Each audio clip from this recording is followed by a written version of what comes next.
Hello, welcome back to the reading of the poem of the Man God written by Maria Valtorta, Volume 1, Chapter 115, Part 2, Cure of the Little Dying Boy. Excuse me. The Soldier Alexander. Intimation to Jesus.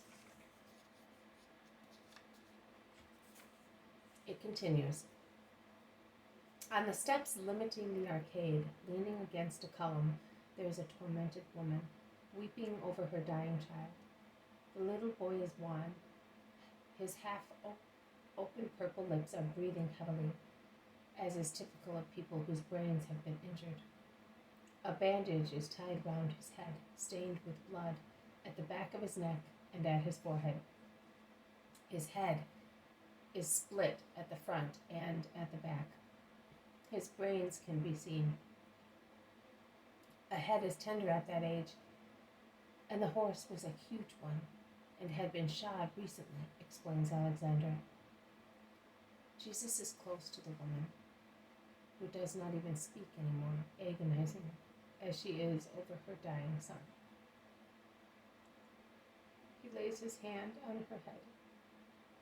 "Do not cry, woman," he says with all the kindness of which he is capable. That is, with infinite kindness. "Have faith. Give me your child." The woman looks at him, stupefied.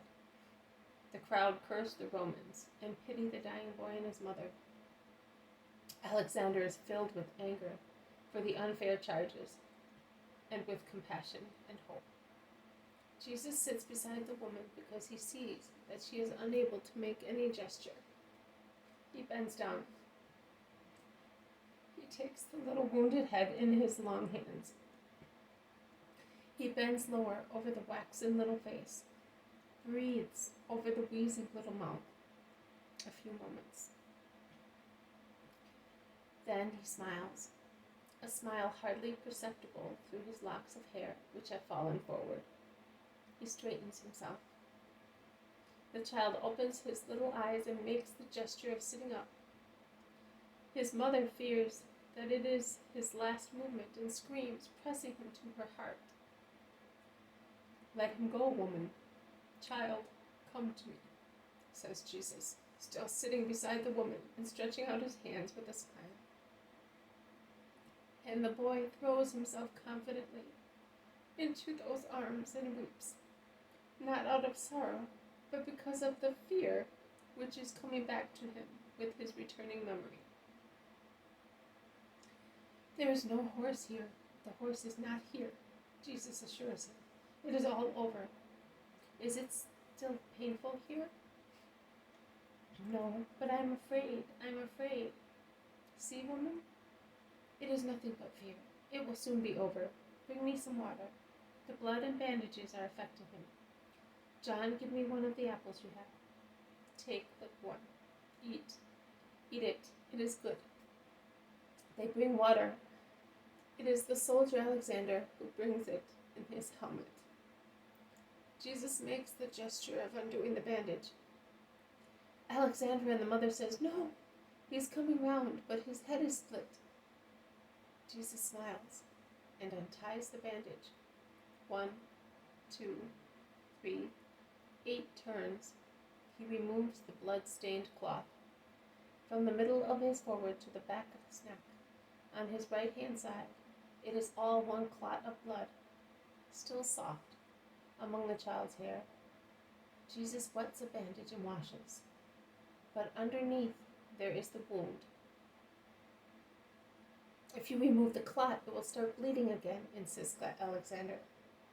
The mother closes her eyes not to see. Jesus continues to wash. The clot melts. Now the child's hair is clean. It is wet, but there is no wound underneath. Also, his forehead is healed. There is only a tiny red mark where was the scar. The crowd shout out of amazement.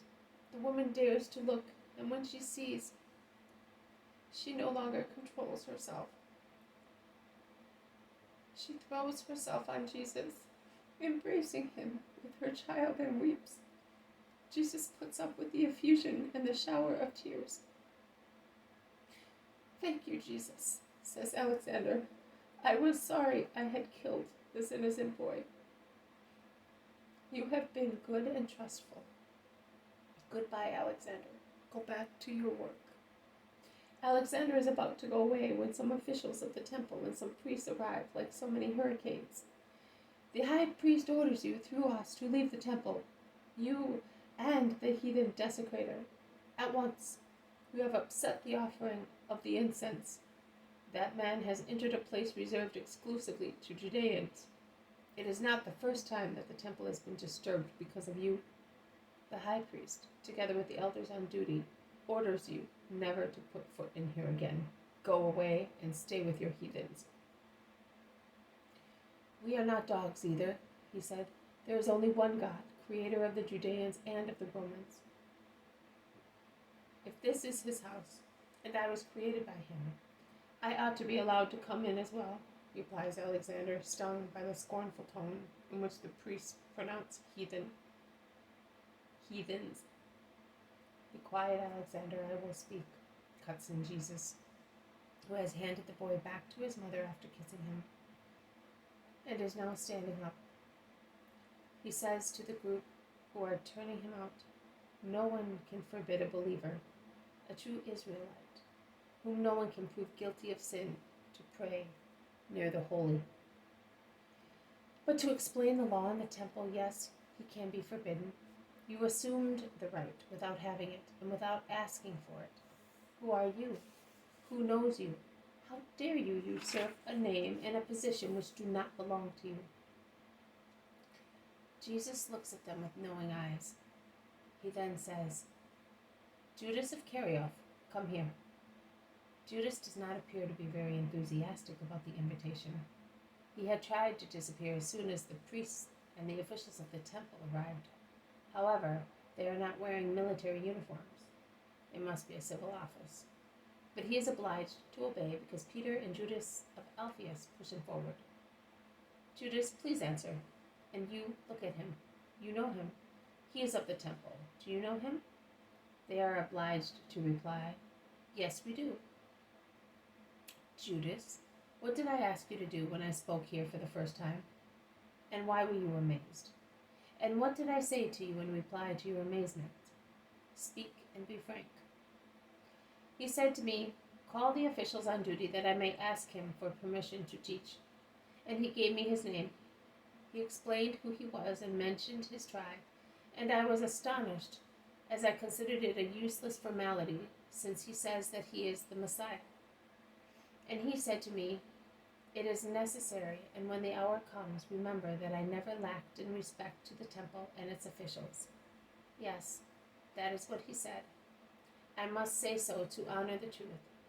At the beginning, Judas spoke somewhat uncertain, as if he were annoyed. Then, with one of his typical sudden changes, he became certain, almost arrogant.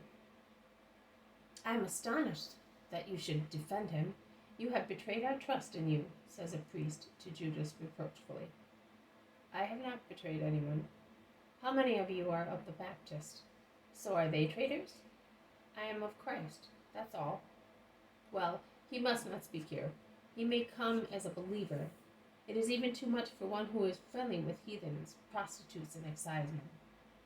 Reply to me now, says Jesus, severe but calm. Who are the elders on duty? Doros and Felix, Judeans, Joachim of Capernaum and Joseph, Iturean. I understand. Let us go. Refer to the three accusers because the Iturean cannot have accused that the temple is not all Israel, and Israel is not the whole world, and that the slobber of reptiles, however plentiful and most poisonous, will not drown the voice of God. Neither will its poison paralyze my going amongst men until the hour comes. And after, tell them that after, men will do justice to the executioners and will raise the victim, making it their only love. Go, and let us go. And Jesus covers himself with his wide, heavy, dark mantle and goes out in the middle of his disciples. Behind them is Alexander, who stayed for the discussion. Outside the enclosure, near the Antonia Tower, he says, I say goodbye to you, Master, and I ask you to forgive me for being the cause of a reproach for you. Oh, do not worry. They were looking for a pretext. If it was not you, it would have been someone else. In Rome, you have games in the circus with beasts and snakes, have you not? Well, I tell you that no beast is more wild and deceitful than a man who wants to kill another man. And I tell you that I have traveled through all the regions of Rome at Caesar's service, but nowhere amongst the thousands of people I have met did I find anyone more divine than you. No, not even our gods are as divine as you are. They are vindictive, cruel, quarrelsome liars. You are good. You are really a man, not man. Hail, Master. Goodbye, Alexander. Proceed in the light. It all ends. This has been a reading from the poem of the Man God, written by Maria Valtorta, Volume 1, Chapter 115, Part 2, Cure of the Little Dying Boy, the Soldier Alexander, Intimation to Jesus. Thank you for listening. I will see you tomorrow. May God bless you, and may peace be with you.